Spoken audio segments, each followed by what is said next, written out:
Encore, encore un autre drame. Encore un autre drame. Cette fois-ci, c'est en Italie, donc c'est en Europe.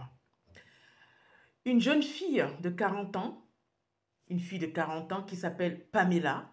Elle avait 40 ans, elle vivait en Italie avec son mari italien, qui était bien évidemment dans la police. Son mari travaillait dans la police. Donc, ils avaient deux enfants. Donc, ils étaient mariés depuis des années. Donc, ils vivaient en Italie. Donc, elle était d'origine congolaise. Donc, Pamela, on ne sait pas ce qui se passe, donc je ne connais pas tout simplement les profondeurs de la chose, je ne connais pas les profondeurs de l'histoire du couple.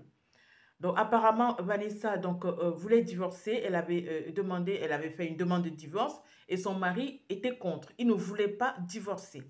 Donc, Pamela a continué à vivre avec son mari et ses deux enfants.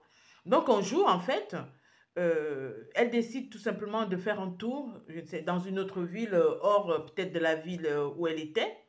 Les enfants étaient à l'école. Et apparemment, ce que son mari dit, donc selon les spéculations, ce que son mari dit, qu'elle avait laissé, bien évidemment, elle a laissé un mot disant elle était allée prendre de l'air en attendant que les enfants rentrent de l'école. Et ce qui est à vérifier, c'est pas sûr que vraiment c'est le cas, c'est pas sûr qu'elle avait laissé un mot. Donc elle a fait un tour, donc elle était dehors à l'extérieur apparemment, et les enfants sont rentrés de l'école. Et ils ont commencé à s'inquiéter. Donc, ils commençaient à faire tard. Ils ont commencé à s'inquiéter, les enfants. Que où est maman, où est maman, où est maman? Et donc, c'est comme ça, en fait, que maman ne rentre pas. Et ce qui s'est passé, et le lendemain, apparemment, il y a la police d'une ville voisine qui appelle le mari en disant, donc voilà, on a retrouvé votre épouse au bord du lac. La voiture était garée au bord du lac. Donc, ce sont les policiers d'une ville voisine de la ville à laquelle ils habitaient. Donc, ben voilà, donc c'est vraiment un drame. J'ai vu ça dans les réseaux sociaux et j'ai décidé d'en parler.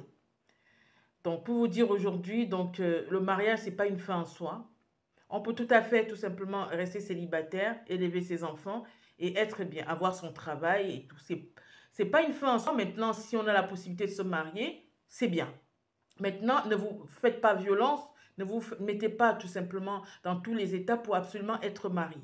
Donc aujourd'hui, tout simplement, elle est décédée. On ne sait pas ce qui se passe, dont les enquêtes sont en cours.